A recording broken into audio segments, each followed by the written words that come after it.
Quando eu cheguei aqui, o meu Senhor já estava. 2 Coríntios capítulo 4, versículo 16. Quem achou diz aleluia. A Bíblia diz, a minha tradução é NVT: por isso nunca desistimos. Ainda que o nosso exterior esteja morrendo, o nosso interior está sendo renovado a cada dia. Pois estas aflições pequenas e momentâneas que agora enfrentamos produzem para nós uma glória que pesa mais que todas as angústias. Diga comigo, por isso. Com mais autoridade, diga, por isso nunca desistimos. Diga comigo, ainda que o exterior esteja morrendo, o meu interior está sendo renovado. Quantos tomam posse dessa palavra aqui nessa noite? Senhor Jesus, eis aqui a tua palavra nessa noite. Eu reconheço Isaías 10, 27, quando a tua palavra diz que a unção despedaça o jugo. A tua palavra diz em Mateus capítulo 5, bem-aventurados que têm fome e sede de justiça. Eu creio que eu estou diante de um povo que tem fome. Eu creio que eu estou diante de um povo que tem sede. Portanto, venha falar aos nossos corações, não aquilo que nós queremos ouvir, mas aquilo que como igreja, como corpo de Cristo, precisamos entender do Senhor nessa noite. E a igreja diz, amém. Você pode aplaudir a Jesus?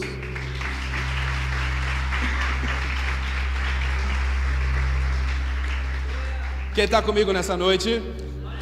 Queridos, ao longo de toda a palavra de Deus, nós vamos entender que o Senhor, Ele nos chama para andar por fé. Hebreus capítulo 11, versículo 1, obrigado Espírito Santo. A Bíblia diz que a fé é a certeza das coisas que se esperam. No versículo 6, a Bíblia vai dizer que sem fé é impossível agradar a Deus. Quem está comigo?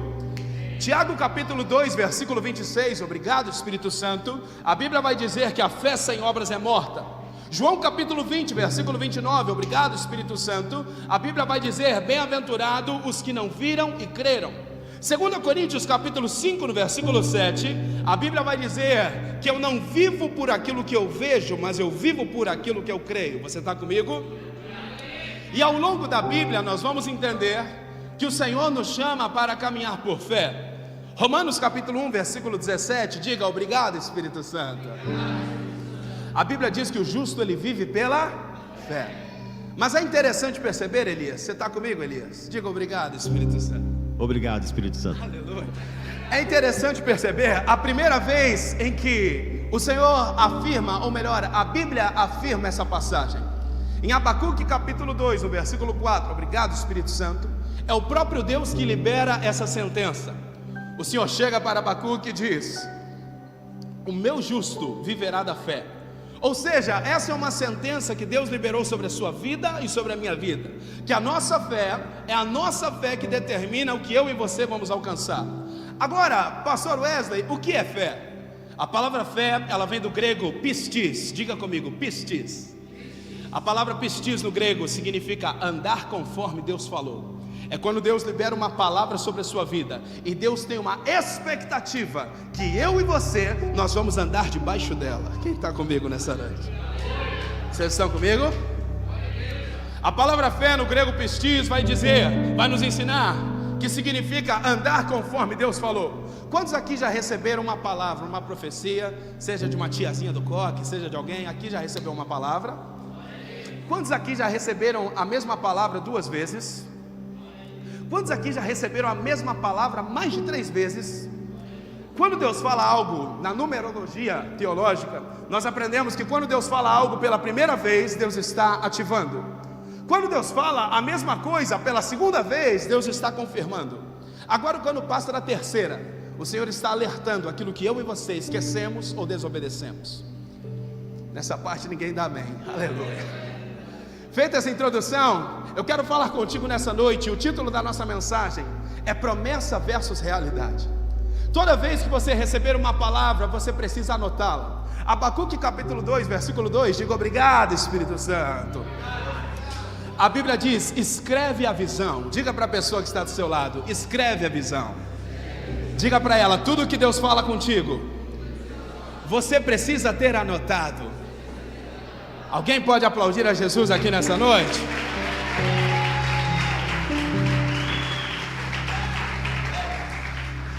O Senhor olha para Abacuque e diz, olha, escreve a visão, tudo aquilo que eu liberar sobre a sua vida. E feita essa rápida introdução, eu quero falar contigo nessa noite sobre promessa versus realidade. Toda vez que você recebe uma promessa, a realidade ela vai gritar. A palavra promessa, ela vem de promissa, que significa compromisso assumido consigo mesmo. Ou seja, quando Deus libera uma promessa sobre a sua vida, Ele está colocando o nome dele em jogo. Números 23:19, Deus não é homem para mentir e nem filho do homem para... Do outro lado vem a realidade. A palavra realidade, ela vem de realitate, que significa reunião de circunstâncias. E ao longo da Bíblia e da vida, nós vamos viver promessa versus realidade. Quando eu olho para a vida de Davi, o Senhor chega para ele e diz: menino, se prepara, você vai ser rei de Israel. E Davi pensa consigo mesmo, promessa, diga comigo, promessa. Quando Davi entra dentro do reinado, o próprio rei Saul odeia ele, diga comigo, realidade. Quando eu olho para a vida de José, Gênesis 37, obrigado Espírito Santo. José, ele tem um sonho, ele vê o sol e a lua se dobrando diante dele, e ele pensa: rapaz, arrasta para cima, venci na vida, oh glória. Isso na NVW, a nova versão do Wesley, amém? Ele vê os feixes de trigo, trigo na Bíblia simboliza prosperidade, bonança. Ele vê os feixes se dobrando diante dele, e ele pensa: promessa, eu vou vencer na vida. No outro dia, quando José acorda, ele está dentro de um poço, jogado, vendido pelos próprios irmãos, diga comigo, realidade. Em Gênesis capítulo 15, o Senhor chega para Abraão e diz: Abraão, você vai ser pai de nações, promessa. Mas aí a realidade de Abraão vem à tona. Abraão diz: Deus, como que eu vou ser pai de nações se eu não tenho nenhum filho meu? Sabe quando Deus diz que você vai prosperar, mas você está sem dinheiro? Sabe quando Deus diz que você vai para os Estados Unidos e você se pergunta: como? Abraão olha para Deus e diz: Deus, como é que eu vou ser pai de nações se eu não tenho nenhum filho meu? Aí a Bíblia diz que o Senhor pega Abraão pela mão e o leva para fora. E é isso que Deus vai fazer contigo nessa noite. O Senhor pega Abraão pela mão, leva ele para fora e diz assim: Abraão, conte as estrelas, olhe para o céu. Em outras palavras, Deus estava dizendo: Abraão, se você olhar para dentro, se você olhar para o teu recurso, se você olhar para a tua carteira, se você olhar para a tua necessidade, se você olhar para o teu mantimento, você não consegue. Mas quando você olha para o céu, Hebreus capítulo 12, versículo 2, mantendo os olhos fitos em Jesus. Alguém pode aplaudir a Jesus nessa noite? Aleluia! Aleluia! Diga comigo, promessa versus realidade. Diga para a pessoa que está do seu lado: todo dia você tem uma escolha. Diga para ela: ou você vive pela promessa, ou você vive pela realidade. Aleluia. Você sabe que esses dias, começo do ano, eu e minha esposa, nós estávamos passando uma situação e nós não sabíamos o que fazer. Aí, amor, o que a gente faz? A Milena: amor, vamos orar. E aí nós estávamos na sala de casa, demos as mãos e começamos a orar. Enquanto nós orávamos por aquela situação, aquele processo que nós estávamos passando, o Senhor falou ao meu coração: não temas. Diga obrigado, Espírito Santo. Obrigado, Espírito Santo. Aleluia. Aí o Senhor falou ao meu coração: não temas. Quando o Senhor falou aquilo ao meu coração, eu falei: Milena, pega papel e caneta, correndo. Falei: você vai escrever porque minha letra é muito feia, senão você não vai entender o que vai estar escrito. Aí eu pedi para ela pegar o papel e caneta, e ela escreveu bem grandão assim: não temas. Escreveu a visão. Aí a gente colocou na porta da geladeira. Aí toda vez que queria vir o desespero, Elias, quando a gente lembrava do que a gente estava passando, eu pensava: meu Deus, como é que eu vou fazer? Amor, como é que a gente vai pagar aquilo? Como é que a gente vai fazer isso? Quando eu entrava na cozinha, eu olhava lá na geladeira, estava lá: não temas. A palavra fé, no grego piscis, significa andar conforme Deus falou. Tudo aquilo que Deus libera sobre a sua vida, você precisa ter anotado. Quem está comigo nessa noite? Eu quero falar contigo nessa noite sobre 3 princípios para alcançar a promessa sem olhar para a realidade. 3 princípios para que possamos romper. Isaías 1,19, obrigado Espírito Santo. A Bíblia vai dizer: se quiserdes e me ouvirdes, comereis o melhor dessa terra. Você está comigo? Gálatas capítulo 4, versículo 1, obrigado Espírito Santo. A Bíblia diz que enquanto o herdeiro tiver mentalidade de menino, ele nada se difere de um escravo, apesar de ser dono de tudo. Olha o que a Bíblia está dizendo. A Bíblia está te chamando de herdeiro, mas enquanto você não se vê como herdeiro, você é escravo.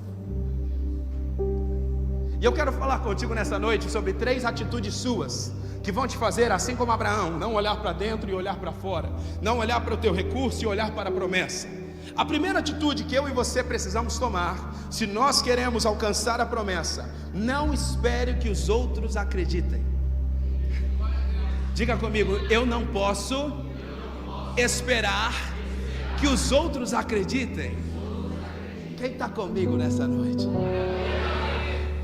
Promessa versus realidade. Como eu te disse, a palavra promessa, no latim promissa, significa compromisso assumido consigo mesmo.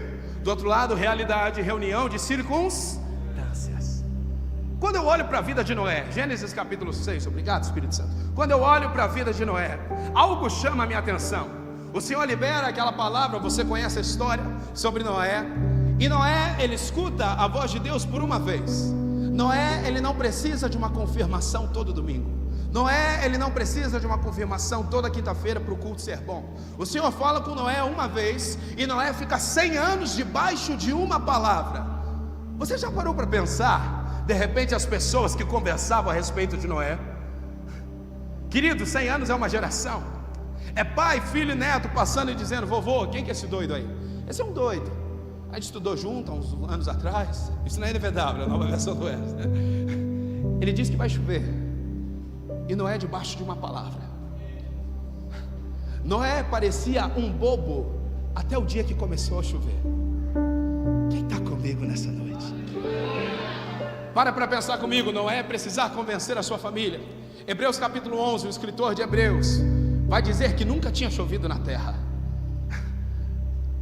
Hebreus capítulo 11, a Bíblia vai dizer que Noé acreditou naquilo que nunca tinha existido. Quando nós vamos estudar no grego, significa que nunca tinha chovido na terra. E Noé olhando e dizendo: ó, vai vir chuva, viu? Ó, Deus vai trazer juízo, viu? Ó, Deus vai trazer isso. E talvez, para você viver pela promessa, muitas das vezes você vai parecer meio doido. João capítulo 13, diga obrigado, Espírito Santo. Quando Jesus vai lavar os pés de Pedro, Pedro fala: Senhor, não faz sentido, eu não estou entendendo. Como assim? Jesus olha para Pedro e diz: Pedro, não entendes o que estou fazendo agora, mas lá na frente entenderá. Eu e você, nós não fomos chamados para entender, nós fomos chamados para crer. Alguém pode aplaudir a Jesus nessa noite? Aleluia! Para pensar comigo. Noé é 100 anos debaixo de uma palavra, 100 anos perseverando naquilo que o Senhor falou. Eu fico imaginando os filhos de Noé conversando: será que o pai está bem? Faz 20 anos que a gente está batendo martelo aqui, e ele ainda diz que falta 80. Perseverar, querido, não é continuar fazendo, é continuar crendo no que Deus falou. Perseverar não é entrar num piloto automático, é quando aquela promessa que você ouviu há 100 anos atrás continua queimando no seu coração. Você sabe por que Deus mandou Noé construir uma arca e não um barco? Porque barco tem leme, arca não tem leme. A sua vida, ela não pode ter leme, é Deus que vai governá-la. Jeremias 29:11, obrigado Espírito Santo. A Bíblia vai dizer: eu é que sei os planos que tenho para ti. Isaías 55:8, a Bíblia vai dizer que os meus pensamentos, eles são muito diferentes dos seus, pois assim como os céus são mais altos que a terra, os meus caminhos são mais altos que os vossos caminhos. Uma pessoa que deseja viver pela promessa sem olhar para a realidade, ela não precisa, ela não pode viver do que os outros vão falar dela. Você está comigo? Os nossos olhos, eles são a janela da nossa alma, a janela dos nossos sentimentos. Eu não estou falando apenas desses olhos aqui, mas da forma como você vê a vida, como você discerne as coisas. E Deus é responsável pelas portas, nós pela janela. De nada adianta Deus ser o vigia da porta se você não fecha a janela. Até porque já diz o ditado: quem entra pela porta é convidado, quem entra pela janela é ladrão. E o ladrão vem para quê? Para matar, roubar e destruir. Querido, nesses dias nós precisamos de grade nas nossas janelas. Eu quero enxergar como o Senhor enxerga. Obrigado Espírito Santo. Se os teus olhos forem bons, todo o teu corpo será bom. A primeira atitude que nós precisamos tomar, se nós queremos viver pela promessa, é não esperar que os outros acreditem. Querido, se você não acredita em milagre, você está olhando para um. Eu tenho 24 anos, mas eu passei por muitas situações na minha infância. Eu já estive falando sobre o meu testemunho aqui num culto de jovens. Eu pregava para o espelho todo dia.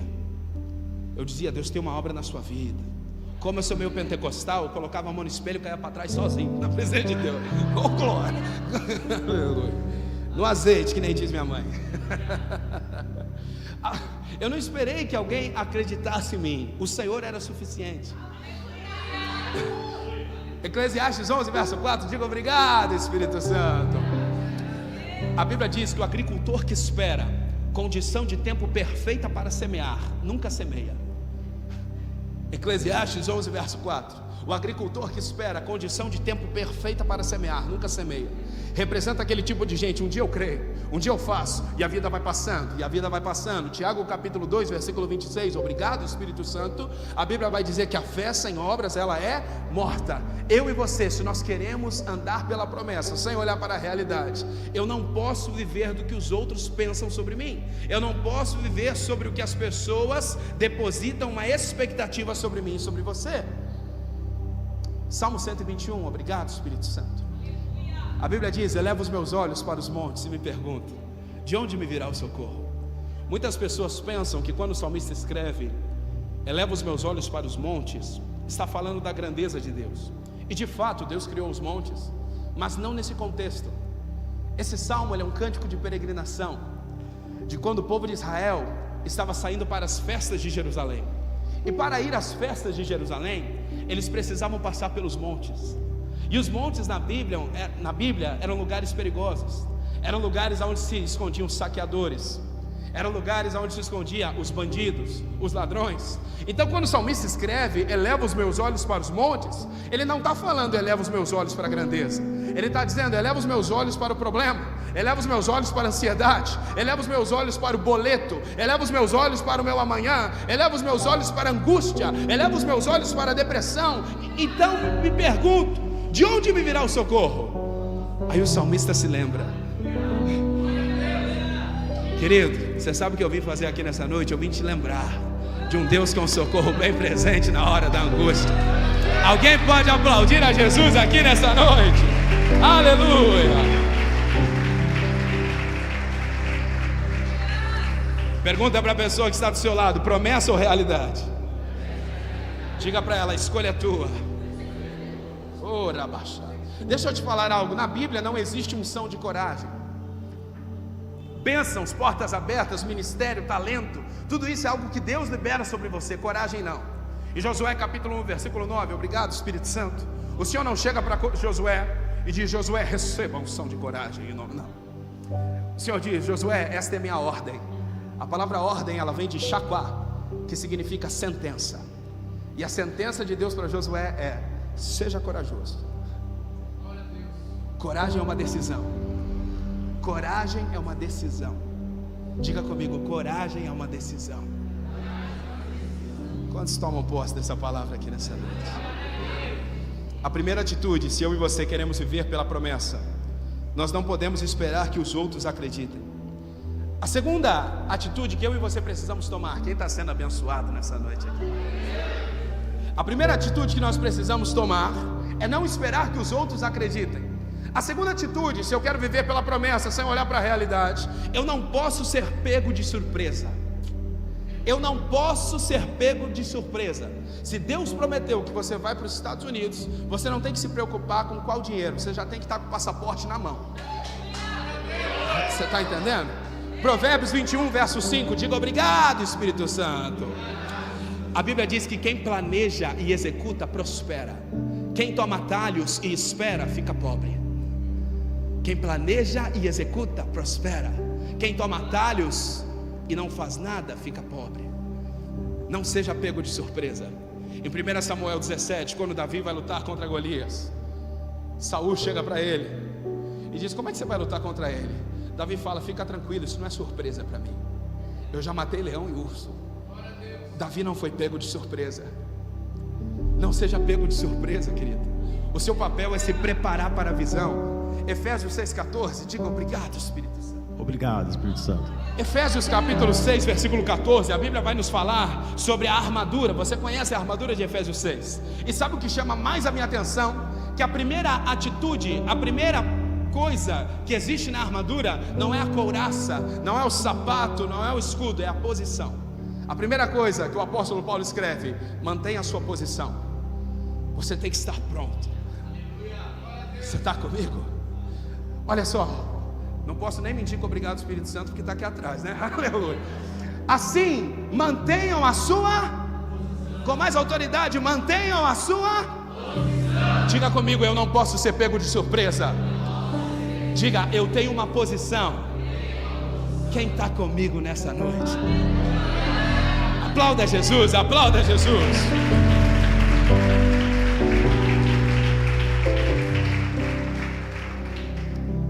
Nós não podemos ser pegos de surpresa. Tome a sua posição. A primeira coisa que Adão perdeu não foi o Éden, foi a sua posição de governo.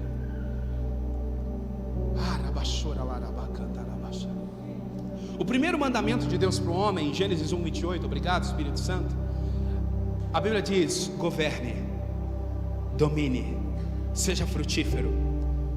O Senhor nos criou com uma posição de governo.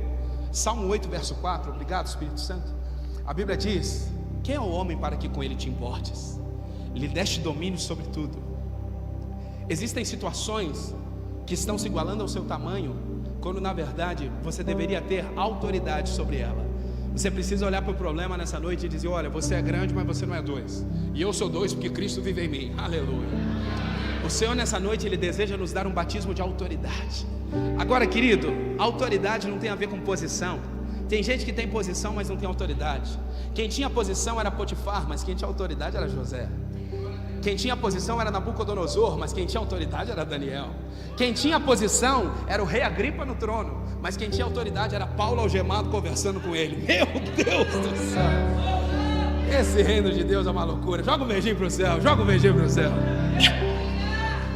Diga comigo, Espírito Santo, eu não serei pego de surpresa.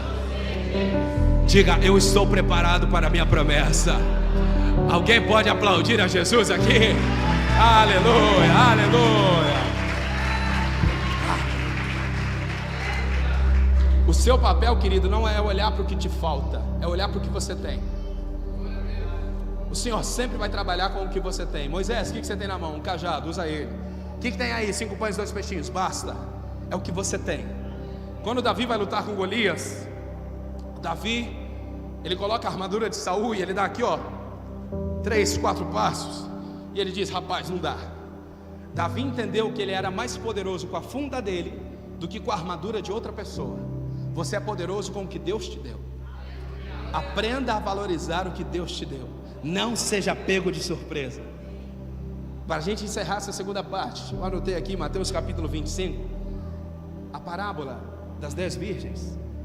5 prudentes e 5 insensatas. 5 guardam óleo, trazem óleo reserva. 5 não. Quando o noivo chega, aquelas que não estavam preparadas, tinham promessa? Tinham. Sabiam que o noivo ia vir? Sabia. Mas somente quem está na posição é quem vai alcançar a promessa. Querido, não perca a sua posição. A primeira coisa que Adão perdeu não foi o Éden, foi a sua posição de governo. Quem está comigo nessa noite? 3 atitudes para que nós possamos alcançar a promessa sem olhar para a realidade. A primeira, não espere que os outros acreditem. A segunda, não seja pego de surpresa. A terceira, queime o plano B. Se você deseja viver a promessa sem olhar para a realidade, você precisa queimar o plano B. Em 1 Reis 19:19, obrigado Espírito Santo, quando Elias encontra Eliseu, a Bíblia diz que Eliseu ele tinha 2 empregos, igual o Július. Quem entendeu, entendeu. Eliseu ele tinha 2 empregos. Ele cuidava de bois e ele formava carroças. Aí Elias olha para ele, o chama, você conhece a história. E Eliseu, a Bíblia diz que ele mata os bois e ele queima as carroças.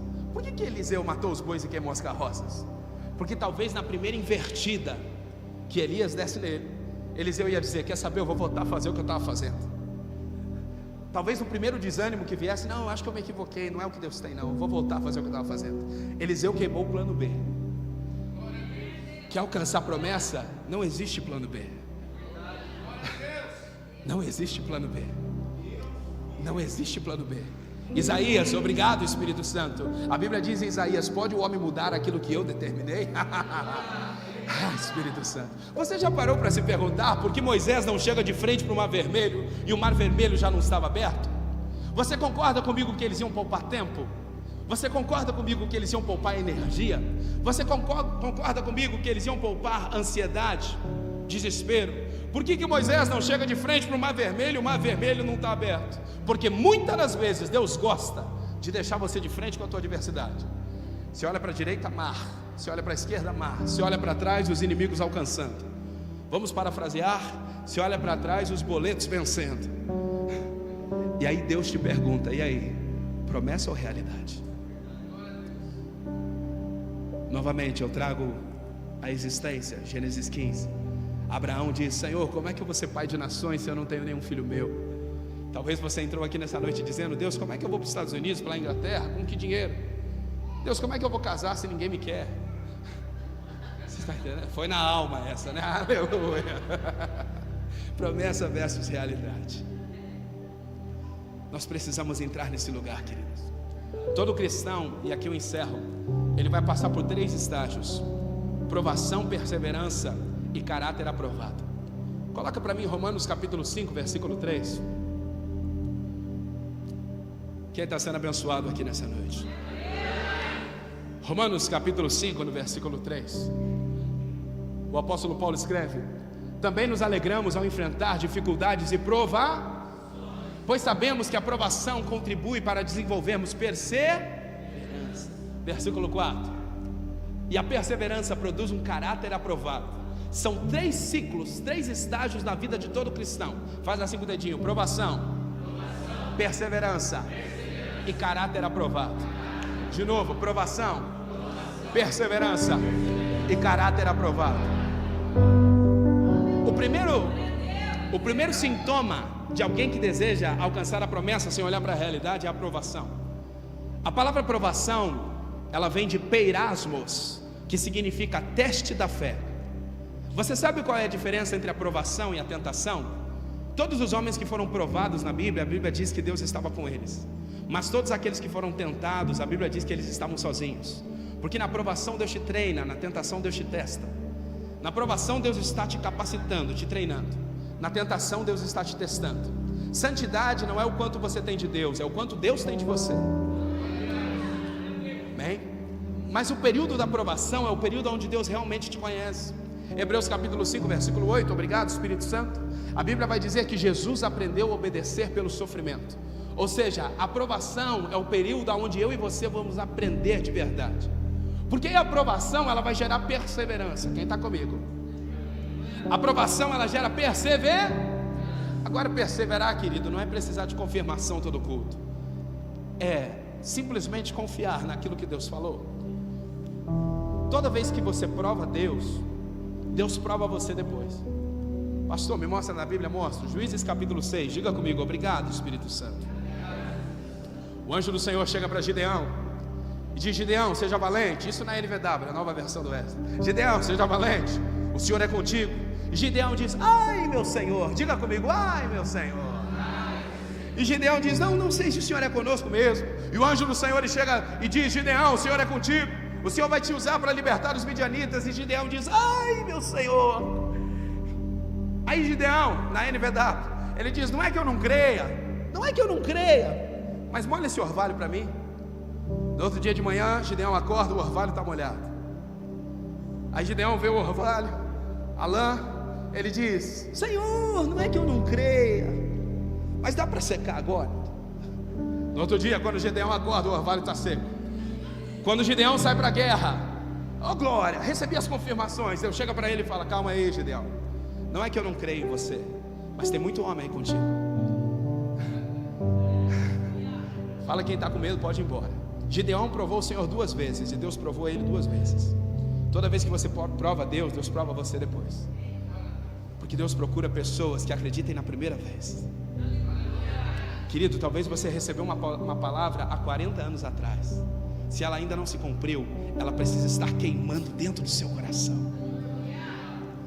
Você está comigo?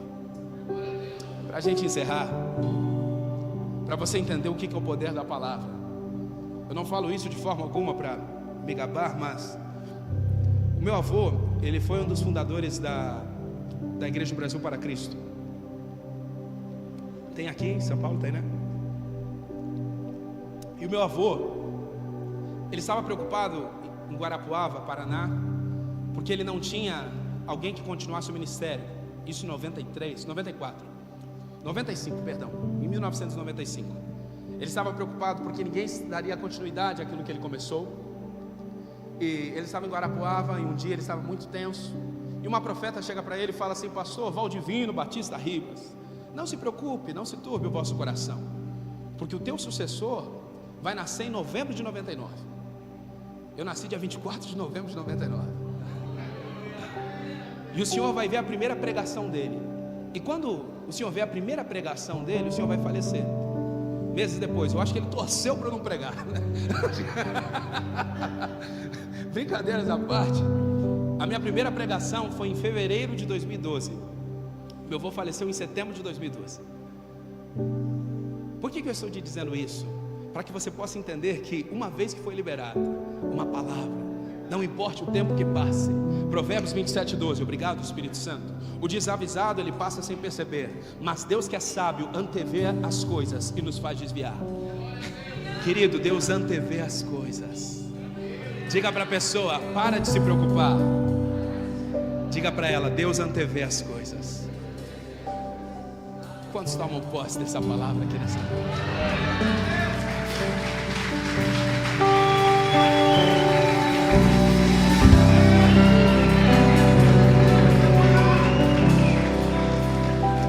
Se coloque de pé nessa noite, vamos adorar o Senhor.